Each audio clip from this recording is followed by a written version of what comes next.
جب موت آئے گی تو یقین جانے کچھ بھی کام نہ آئے گا۔ آپ کے دنیا سے جانے پر کسی کو کوئی فرق نہیں پڑے گا اور اس دنیا کے سب کام کاج جاری رہیں گے۔ آپ کی ذمہ داریاں کوئی اور لے لے گا۔ آپ کا مال و وارثوں کی طرف چلا جائے گا اور آپ کو اس مال کا حساب دینا ہوگا۔ موت کے وقت سب سے پہلی چیز جو آپ سے چلی جائے گی وہ نام ہوگا۔ کہاں ہے ڈیڈ باڈی؟ لوگ کہیں گے۔ جب وہ جنازہ پڑھنا چاہیں گے تو کہیں گے کہ جنازہ لائیں۔ جب دفن کرنا شروع کریں گے تو کہیں گے کہ میت کو قریب کر دیں۔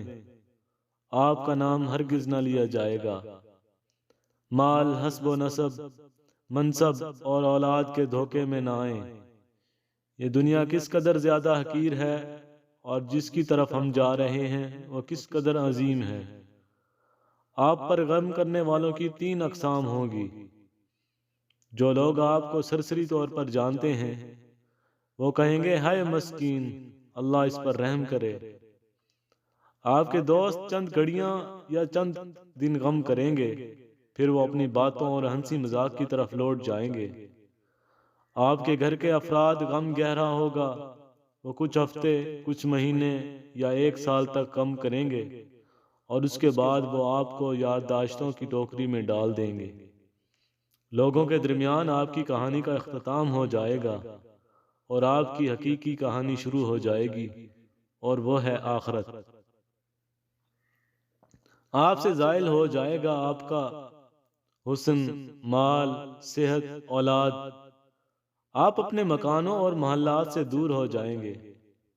شوہر بیوی سے اور بیوی شوہر سے جدا ہو جائے گی۔ آپ کے ساتھ صرف آپ کا عمل باقی رہ جائے گا۔ یہاں یہ سوال پیدا ہوتا ہے کہ آپ نے اپنی قبر اور آخرت کے لیے ابھی سے کیا تیاری کی ہے؟ یہ وہ حقیقت ہے جو غور و فکر کی محتاج ہے، اس لیے آپ اس کی طرف توجہ کریں۔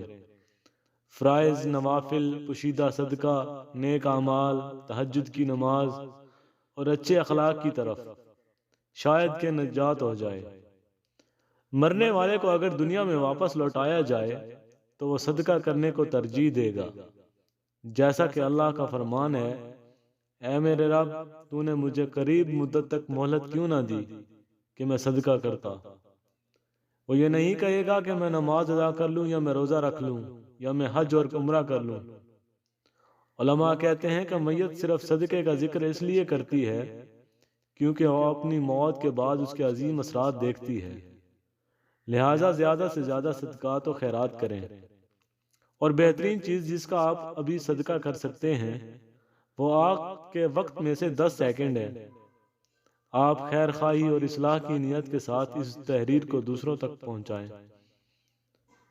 کیونکہ اچھی بات کہنا سننا بھی صدقہ ہے۔